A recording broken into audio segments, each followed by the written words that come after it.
tidak dari kelas 1 itu sudah dipilih untuk yang akan mengikuti LKS tersebut. Jadi waktu kelas 1 sampai kelas 3 itu sudah khusus, ada perlakuan khusus, bimbingan khusus. Jadi mereka sudah siap.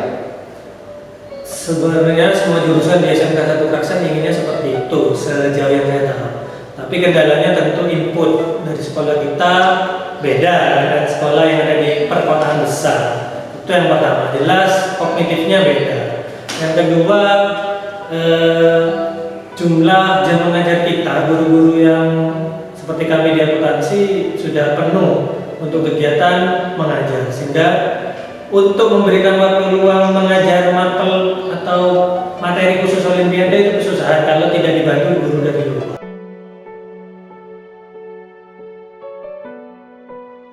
Assalamualaikum warahmatullahi wabarakatuh. Waalaikumsalam warahmatullahi wabarakatuh. Perkenalkan, mentor kita hari ini Bapak Mirwan. Ini Pak Mirwan, mau tanya-tanya, sudah berapa lama Pak Mirwan ini menggeluti atau menjadi guru di dunia pendidikan, menjadi seorang guru? Terima kasih. Salam kenal dari followersnya Bapak Taufik. Perkenalkan, nama saya Mirwan Akbar Mas. Saya guru akuntansi di SMK Negeri 1 Praksan. Untuk berapa lama saya sudah menjadi guru? Kalau di SMK 1 Praksan ini, Pak Taufik, saya dari 2019. Jadi sudah 2 tahun. Ya, 2-3 tahun ini di sini. Tapi untuk sebelum di SMK 1 Praksan pernah Yang 1 tahun ya di Aceh gitu. Tahun 2015 sampai tahun 2016. Terus apa yang menjadi motivasi Bapak Mirwan menjadi seorang guru?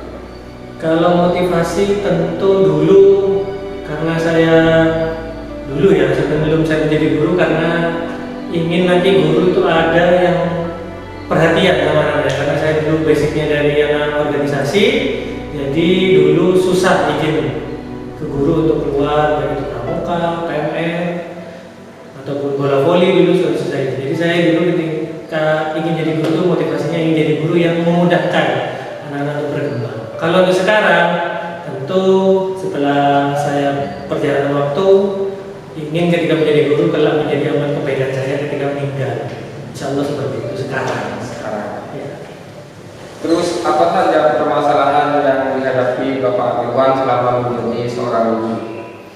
Kalau kemarin yang di Aceh tentu masalah bahasa. Karena di Aceh waktu itu anak-anak Aceh tidak bisa berbahasa Indonesia dengan baik. Kemudian kemampuan kognitifnya juga kurang. Kalau di SMK 1 Praksan ini alhamdulillah mendapat amanah di jurusan akuntansi yang insya Allah anak-anaknya secara kognitif akademik mumpuni. Hanya sekarang kondisinya anak-anak kita banyak aplikasi-aplikasi yang sangat riskan untuk ada di sekolah kita ini. Jadi sepertinya masalah terbesar saya di jurusan saya terutama akuntansi adalah adab dan akhlak dari anak-anak jurusan akuntansi. Tadi sudah disinggung pernah ngajar di Aceh, terus anak-anak kurang bisa berbahasa Indonesia.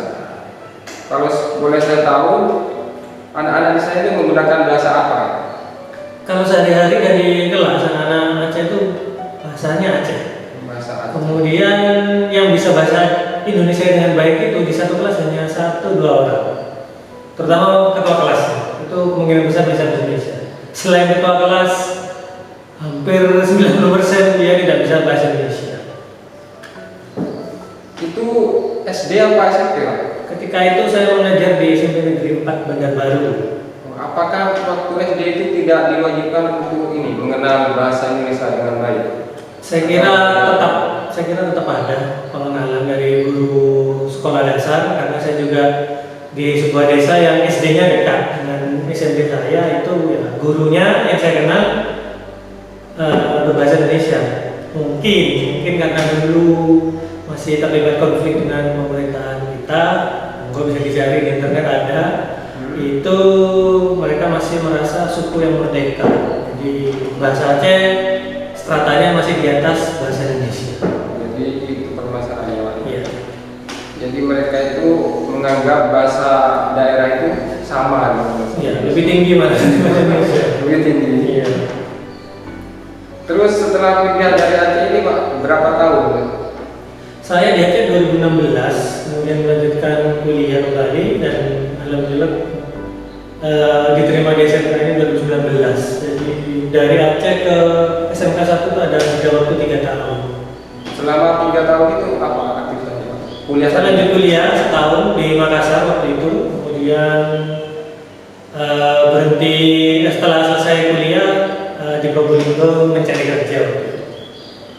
Itu kuliah apa? Bukannya sudah ini ngajar, Pak? Berarti sudah S1, masih tinggal lagi S2.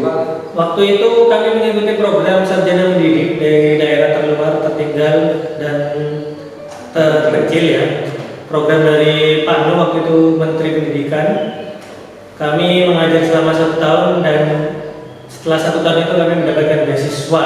Bahasa kami beasiswa mengikuti program pendidikan profesi guru selama 1 tahun. Jadi gratis, mulai dari biaya pendidikan, asrama, makan, transport, PP dari Jawa ke Makassar waktu itu gratis. Untuk mendapatkan sertifikat itu, Pak. Ya, untuk mendapatkan sertifikat pendidik yang di tahun ini juga sudah mulai banyak teman-teman yang mengikuti PPD. Terus sekarang kan sudah di SMK 1 Praksana ya. Gimana perbedaannya antara di Aceh sama di SMK 1 Praksana Probolinggo? Yang pasti masalah kognitif lebih bagus di sini, jauh sekali. Kemudian berbahasanya juga jelas, meskipun di sini mayoritas orang Madura, Ya. tapi bahasa Indonesianya bisa. Kemudian yang ketiga yang paling enak, tapi juga bisa dibilang lebih enak sana juga. Kalau di sana ketika murid tidak bisa atau tidak masuk sekolah, kemudian melakukan atau masuk kemudian melakukan kenakalan, di sana masih boleh dilempar pakai kursi, dilempar pakai meja boleh masih di sana. Dan guru-guru sana sangat mendukung kami, guru-guru dari Jawa untuk melakukan hal yang serupa. Tapi kondisi saat ini apalagi di Probolinggo khususnya di SMK 1 Praksana tentu ketika ada kenakalan anak-anak tidak bisa dilempar dengan meja, akan terkena sanksi-sanksi yang mungkin sudah sering beredar di internet. Jadi tidak kena ini ya, pelanggaran HAM di sana. Kalau di sana untuk guru-guru aslinya yang asli orang Aceh waktu itu boleh melakukan itu dan saya sering melihat seperti itu dan tidak ada teguran dari orang tua atau orang tua datang ke sekolah. Kalau di sini insya Allah dengaran yang mungkin mencubit kecil aja besoknya bisa jadi orang tuanya hadir di sini. Jadi beda aturan beda antara di Aceh sama di Probolinggo. Waktu itu beda mungkin karena ya ada satu dan lain hal yang mungkin kita tidak tahu. Terus yang menarik pengalaman di sini gimana, Pak? Di Probolinggo? Kalau yang pengalaman yang menarik, saya kira karena saya juga pernah mengajar di Malang, sebenarnya anak-anak kita mampu bersaing. Hanya saja tentu saja fasilitas yang diberikan oleh sekolah, tiap sekolah berbeda. Jika di sekolah lain mungkin mendatangkan guru-guru luar untuk membina dalam hal ini Olimpiade, di sini kita guru-guru asli yang mengajar di sini harus mengajari anak-anak sendiri untuk misalkan di SMK ini LKS. Dan itu menurut kami yang beberapa kali mengikuti perlombaan itu kurang efektif. Oh, jadi kalau di SMK Malang atau SMK Madu itu mendatangkan guru dari luar? Kalau di sekolah yang saya pernah mengajar juga sebelum berangkat ke Aceh itu ada namanya kelas khusus, pasti kelas Olimpiade. Itu pelajarannya jam ke-7, jam 7 sampai jam 10. Kemudian jam 10 sampai malam mereka bisa mengikuti bimbel-bimbel atau belajar kelompok. Jadi mapelnya sudah ditentukan. Dari kelas 10 semua sudah diuji matematika. Yang pintar matematikanya masuk ke mapel matematika, kemudian yang suka ekonomi di ekonomi, yang di sejarah di sejarah. Oh, jadi ada kelas khusus, Pak? Ada kelas khusus dan mereka diberi perlakuan khusus dengan mendatangkan guru-guru dari luar dalam ini pembina Olimpiade. Oh, jadi ketika ada Olimpiade atau LKS itu mereka sudah siap? Hampir semuanya sudah siap juara. Dan mungkin semuanya sudah tahu salah satu nama sekolah itu sangat populer khususnya di Provinsi Jawa Timur. Sampai saat ini.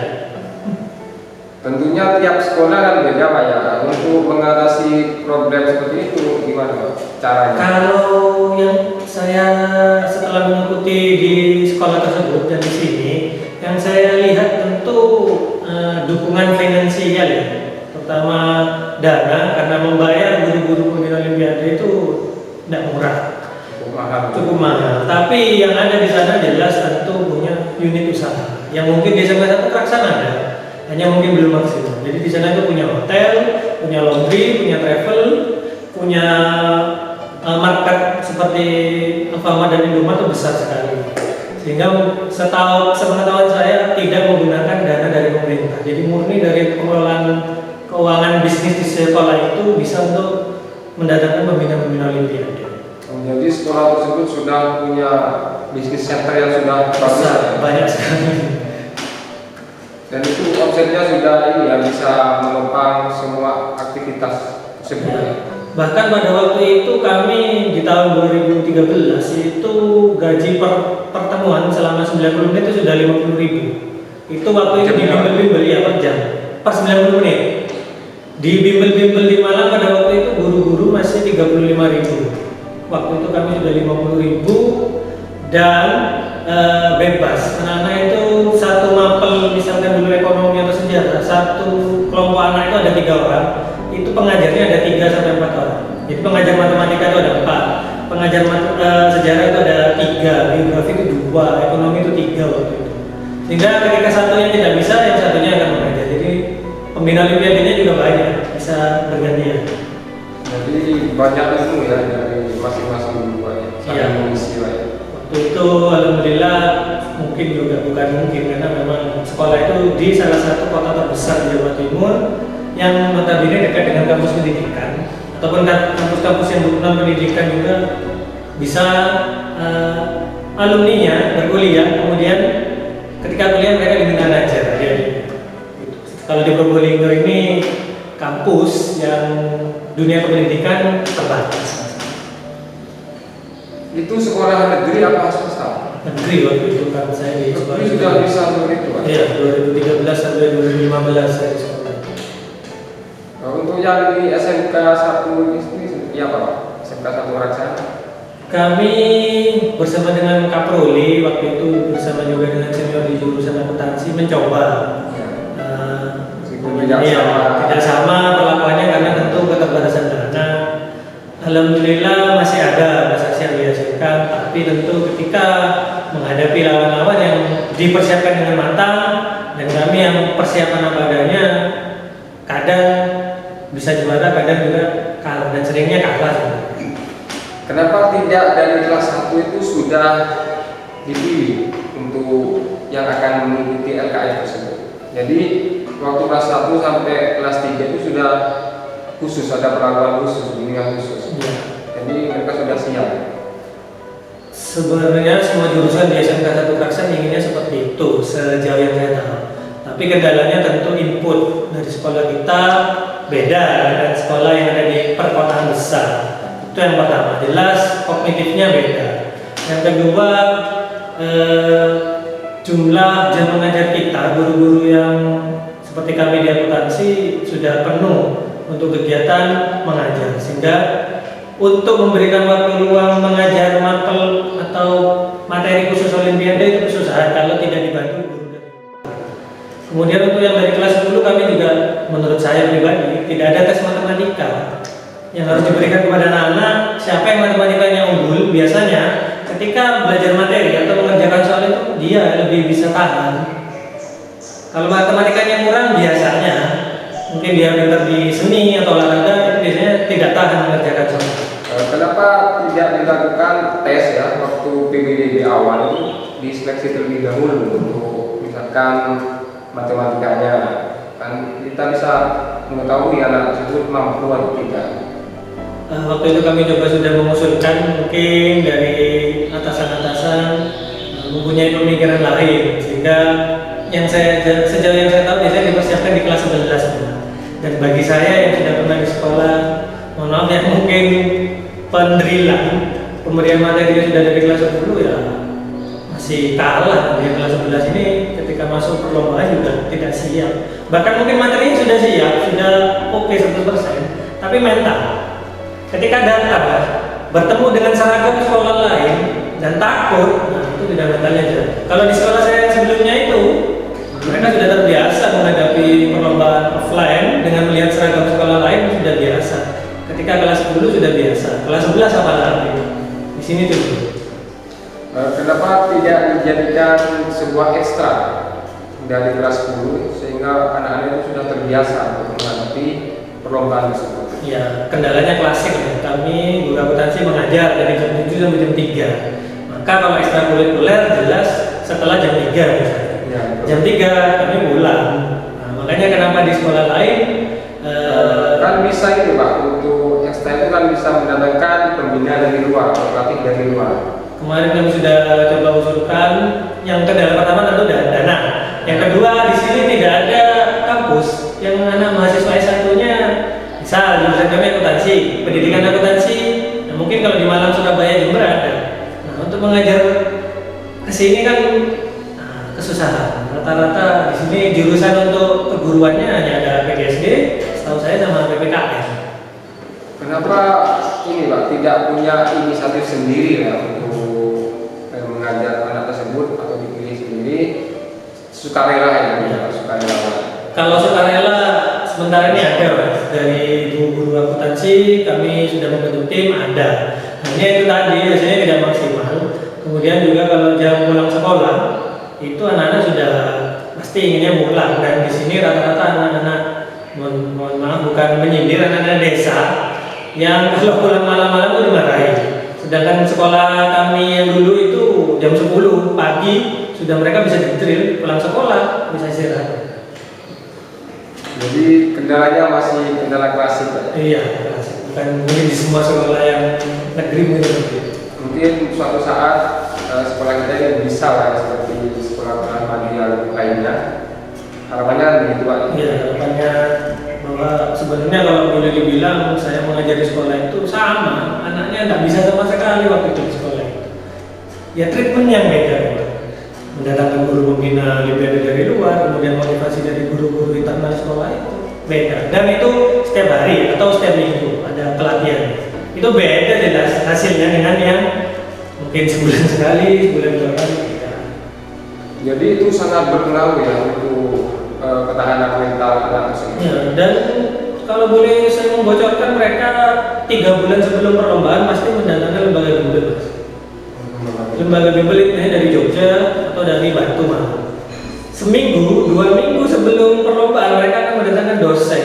Waktu itu yang saya waktu itu ikut di ekonomi akuntansi itu dosennya dari UI, Universitas Indonesia, untuk mengajar anak SMA, MA, SMK. Dosen yang didatangkan dari Universitas Indonesia. Jadi ya, sudah sejauh itu Pak prosesnya Pak ya. Ditambah dari lembaga luar sama dosen. Dosen dari pembina itu Sudah mantap Pak ya Mantap. ketika mengikuti perlombaan. Ya, semoga suatu saat ketika mungkin bisnis-bisnis di sekolah kita kan banyak, Mas. Ya.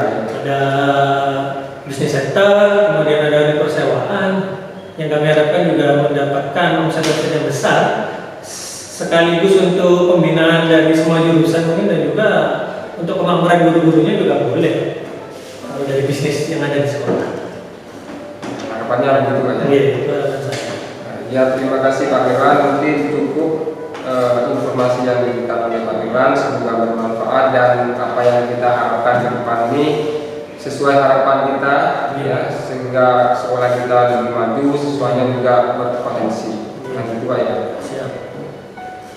Mungkin saya akhiri ya, cukup sampai di sini perbincangan kita. Mudah-mudahan apa yang kita diskusikan ini bermanfaat bagi kita semua, siswa, terus guru dan lembaga, terus masyarakat. Wassalamualaikum warahmatullahi wabarakatuh. Waalaikumsalam warahmatullahi wabarakatuh.